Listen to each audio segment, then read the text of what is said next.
Karen demands a new car after watching TikTok push present trend, sparking major marriage conflict. After 5 years of marriage, my wife is currently carrying our child. She emailed me a TikTok video of a woman debating the idea of a push gift on a podcast a few days ago. I originally had no idea what it meant, but when I searched it out I discovered it's essentially a thank you present to the woman bearing your child. To me this idea appeared really weird. Although your husband's gratitude for what women go through during pregnancy and childbirth is much sought for, the materialistic element stopped me. The woman on TikTok went on and on about how it's a body for a body, implying that the man should get a permanent tattoo on his lower body as well as offer her a house and a car as special gifts. Those expectations struck me as rather reasonable, a little vengeful, and overdone for my taste. Couples make the united decision to bring a child into the world. In our situation, my wife wants to be a parent too, thus she was not under pressure to be pregnant. Thinking that would be the end of it, I just answered the TikTok with laughing emojis and went on. I figured she submitted the video as satire, something like, "Oh look how ridiculous this is." I reacted to the video while she was in the other room. She came to me saying she wanted me to tap into my own resources to acquire a car specifically for her, even though she does not anticipate a tattoo or an elite house. Almost startled, I looked at her and started giggling. Though I knew I was mistaken, my wife and I agreed on how foolish individuals sometimes are. I prodded her to find out whether she was really serious. She grew really agitated and stated she indeed wanted a real push present. Her gift is, I reminded her, the realization of a healthy baby and parenting itself. Materially speaking, I'll probably send her a Mother's Day card, a day off, some jewelry she likes under $700, but nothing more. I pointed out that our automobile, not only hers, will be hers if she truly wants an extra car. She argued it was insufficient given what she would go through. She persisted and inquired as to whether I felt she was unworthy. She is worthy as my partner and the mother of my child, but she also has to be reasonable and realize that neither of us is personally deserving of what she is requesting. She needs to control her expectations, I remarked, since I don't see why she feels qualified for that. It came out wrong, but I meant not to discount her personally. She is crying about the argument right now and is not talking to me. I heard her on the phone berating me to her sister. But under no circumstances would I ever think of giving her a car. She's hurting right now, so I feel guilty. Yet I'm not evil for giving her a reality check. My push present was sushi soon after the birth of the small one. I couldn't have any and really craved sushi all during my pregnancy. Not that jerk. I'm expecting and my spouse is going to present me with birthstone jewelry. I'm also giving him a watch with an engraving. Those TikTok videos ruin relationships totally. Once she wouldn't create her brother-in-law a boo basket for Halloween, my sister-in-law almost left my brother-in-law. Why women need relationship advice from TikTok is beyond me. Relationships are being destroyed at frightening speed on social media. My sil threw a fit when I refused to pay for her bachelorette trip and now she's blaming me for her fiancé leaving and the wedding being cancelled. My sister-in-law, Stevie, 26F, and I share a lot of history because we attended high school together. Back then she was a major bully, and I happened to be one of her favorite targets. Why not? I was a huge nerd in high school and my appearance didn't help. I was quite tiny and wore braces, making me the stereotypical nerdy girl in a teenage high school movie. Instead of glasses, I wore braces and my transformation did not occur until I was in college.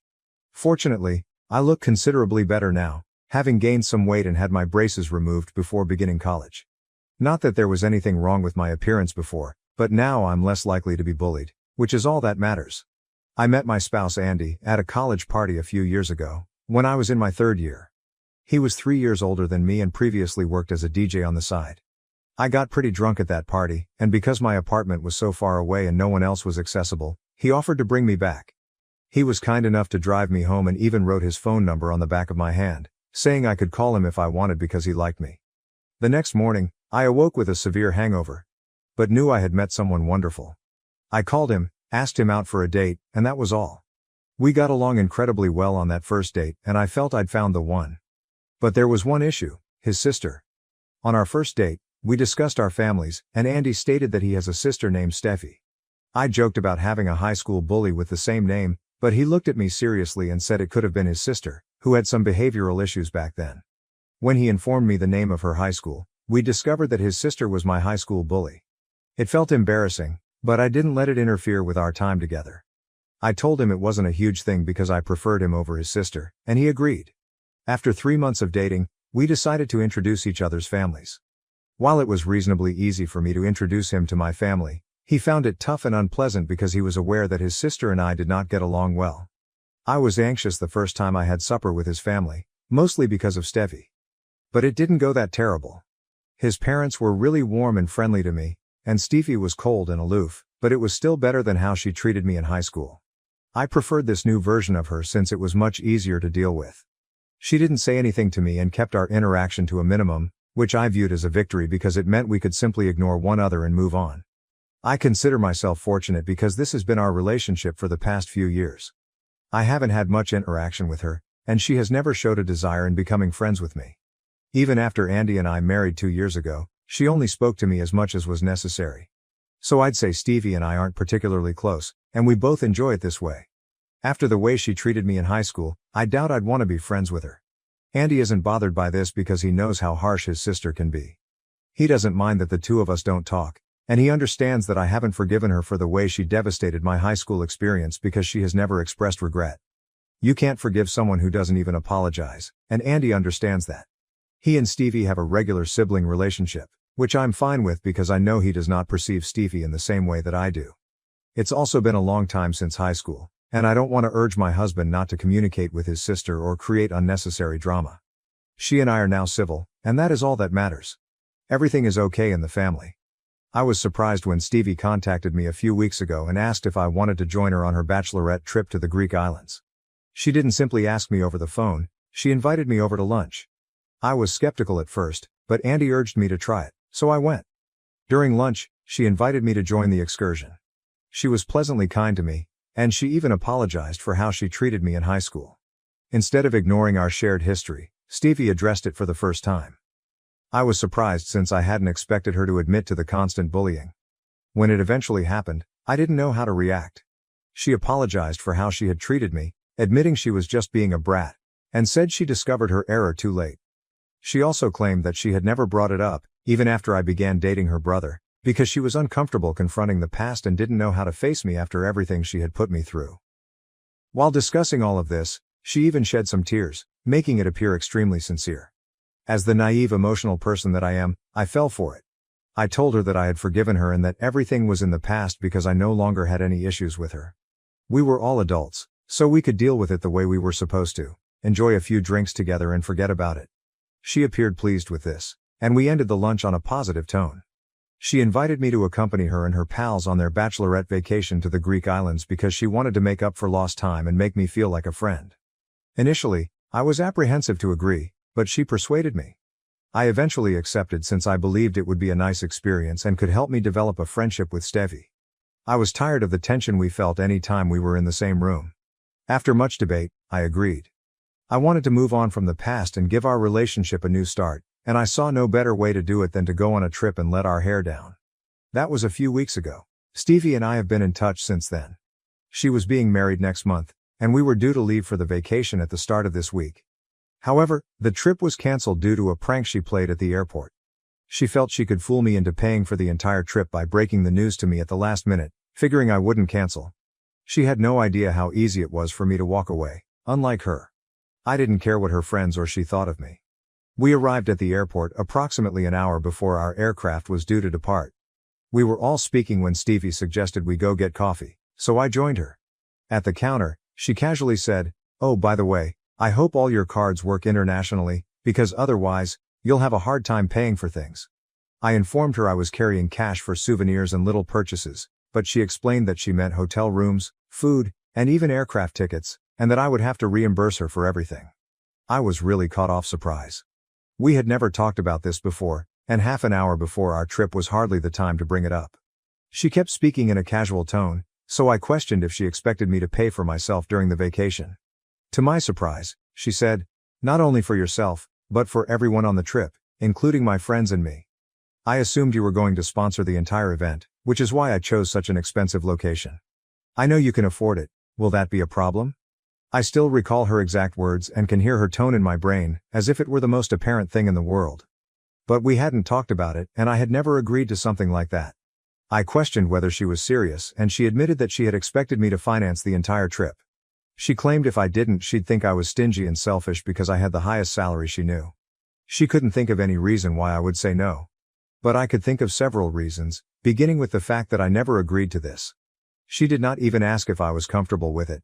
Yes, I did earn more than most others she knew because I am the vice president of a relatively large corporation. However, that did not obligate me to support her travel. We weren't there yet, especially since we were still developing our connection. And I was certainly not going to consider paying for a vacation for a group of people I didn't even know.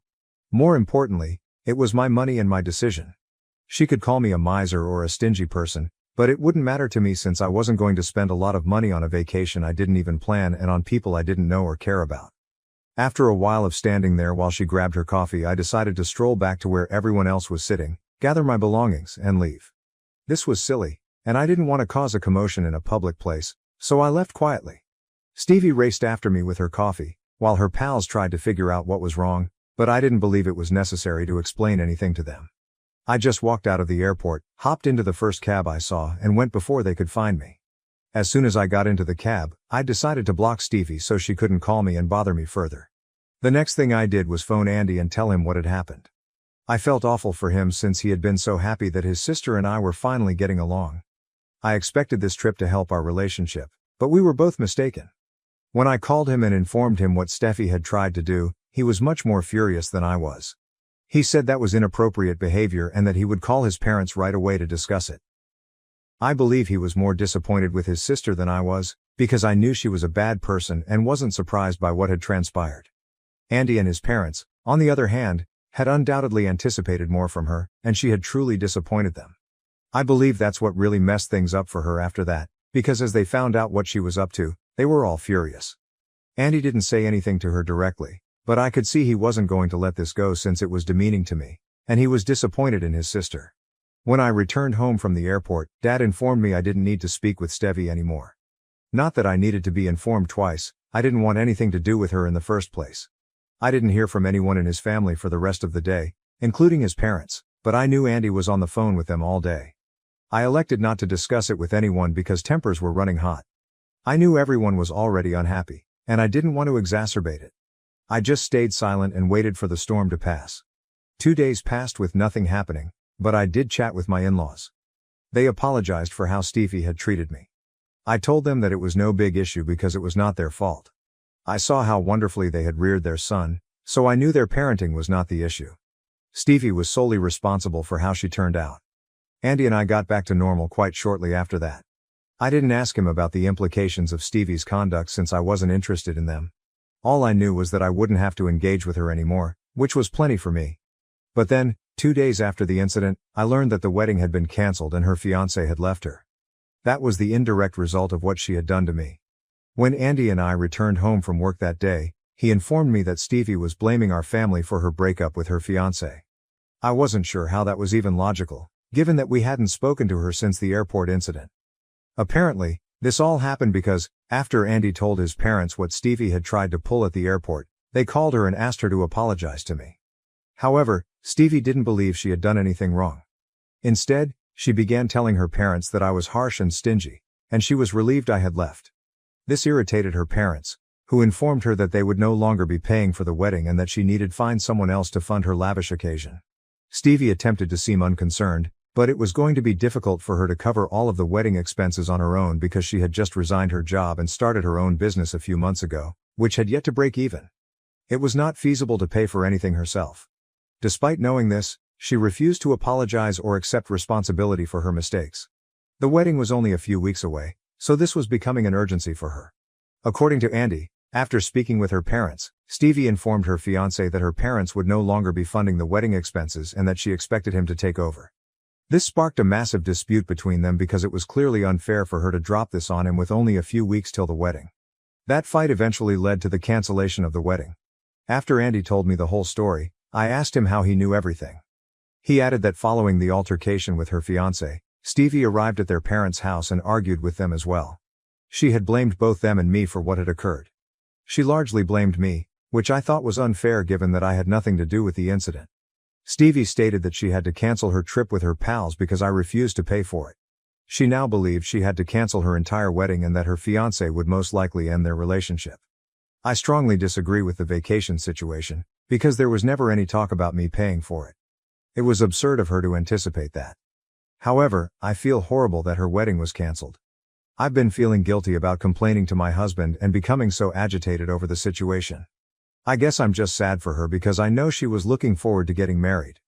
Honestly, I'm looking for some reassurance.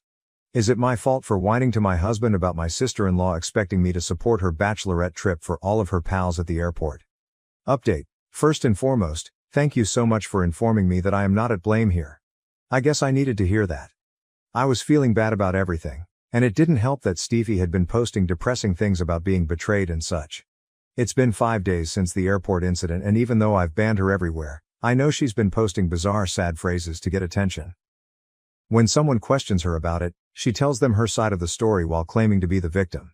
Any sorrow I felt over her wedding being postponed has vanished because, plainly, she will stop at nothing to make me look like the villain in her story. I don't have to feel awful for her.